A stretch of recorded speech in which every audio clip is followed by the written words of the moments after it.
దేవుని ఘనమైన నామమునకు స్తోత్రములు. ఈ వాగ్దానమును వింటున్న మీకందరికీ మన ప్రభువును ప్రియ రక్షకుడైన యేసుక్రీస్తు నామములో శుభములు, మా హృదయపూర్వకమైన వందనములు. ఈరోజు మీ కొరకైన దేవుని వాగ్దానము యోబు గ్రంథము 8వ అధ్యాయము 7వ వచనము. అప్పుడు నీ స్థితి మొదట కొద్దిగా ఉండినను తుదను నీవు మహాభివృద్ధి పొందుదువు. మంచి దేవుడైన యేసయ్య ఈ మంచి వాగ్దానమును నేడు మనందరి జీవితములలో నెరవేర్చునుగాక. ఆమేన్. ఈ వాగ్దానాన్ని మనము పరిశీలిస్తే, మనము ప్రభువును జాగ్రత్తగా వెదకిన ఎడల సర్వశక్తిమంతుడగు యెహోవా దేవునిని బతిమాలుకొనిన ఎడల, అంటే మనము ఆసక్తి కలిగి ఎడతెగకుండా విసుకక నిత్యము ప్రార్థన చేయుచు ఇప్పుడైనను ఉపవాసముండి యెహోవాకు ప్రతిష్ఠించుకుని ఆయనను వేడుకొనుటకై వ్రతదినమును ఏర్పరచుకుని మనలను మనమే ప్రత్యేకపరచుకుని యెహోవా దేవుని సన్నిధిని సమీపించి కన్నీరు విడచుచు దుఃఖించుచు మనఃపూర్వకముగా ఆయన యొద్దకు వచ్చి మన పాప దోష అతిక్రమ క్రియలన్నిటినీ ఒప్పుకుని విడిచిపెట్టి పవిత్ర హృదయులమై యథార్థమైన భక్తిని చేస్తూ ఆయనకు మొర్రపెట్టిన ఎడల,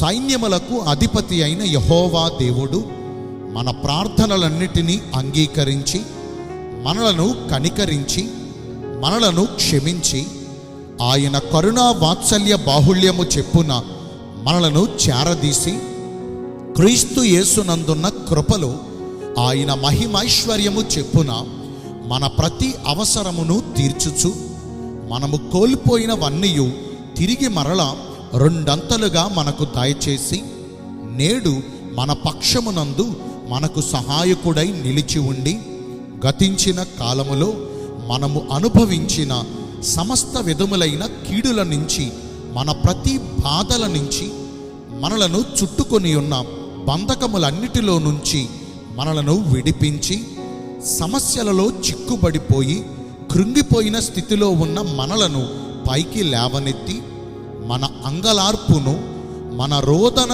ధ్వనిని ఆలకించి మన కన్నీటిని తుడిచివేసి మన దుఃఖ దినములన్నిటినీ సమాప్తపరచి మనకు నోటి నిండా నవ్వును, ప్రహర్షించు పెదవులను దయచేసి చెదరిన గుండెకు బాసటగా నిలిచి అలసిన వేళలలో ఊరటను కలిగించి సమస్త విషయాల్లో మనలను ఆశీర్వదించి మనలను విస్తరింపజేసి అభివృద్ధి పరచి పూర్వమున్నట్లుగా మనలను నివాస స్థలముగా చేసి మనకు సంతోషింపజేసి మునుపటి కంటే అధికమైన మేలులను మనకు అనుగ్రహించి మన పనులన్నిటిలోనూ, మన ప్రయత్నములన్నిటిలోనూ, మనము చేయుచున్న కార్యములన్నిటిలోనూ మనలను వర్ధిల్ల చేసి మన పైనున్న శిక్షను కొట్టివేసి శాపమును తొలగించి మనము జీవించునంత కాలము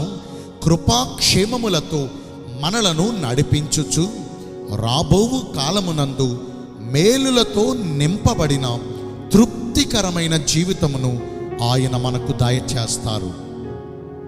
మీ అందరి కోసం నేను ప్రార్థన చేస్తాను. పరిశుద్ధుడును ప్రేమ కలిగిన మా ప్రియ పరలోకపు తండ్రివైన దేవా, మీ కృప కలిగిన ఘనమైన నామమును బట్టి నిండు మనసుతో కోట్ల కొలదిగా మీకు మా కృతజ్ఞతాస్తుతులు, స్తోత్రములు, వందనాలు చెల్లిస్తున్నామేసయ్య. ఈ నెలలో మా స్థితి మొదట కొద్దిగా ఉండినను మీరు మా పక్షమునందుండి అది మహాభివృద్ధి పొందునట్లుగా ఆశీర్వదిస్తానని సెలవిచ్చారు. వాక్యానుసారముగా నడుచుకుని ఈ వాగ్దాన ఫలములను పొందుకునే కృపను నేడు మాకందరికీ దయచేయండి. ఈ రోజున ఎందరైతే పుట్టినరోజులను, వివాహ దినములను, ఇతరమైన శుభకార్యములను జరిగించుకుంటున్నారో వారందరికీ మెండైన దీవెనలు కుమ్మరించమని, మీ రాకడ కొరకు మమ్మను సిద్ధపరచమని యేసుక్రీస్తు ప్రశస్త నామమున ప్రార్థించి వేడుకొనుచున్నాను మా ప్రియ పరలోకపు తండ్రి. ఆమేన్. May God bless you all. Thank you.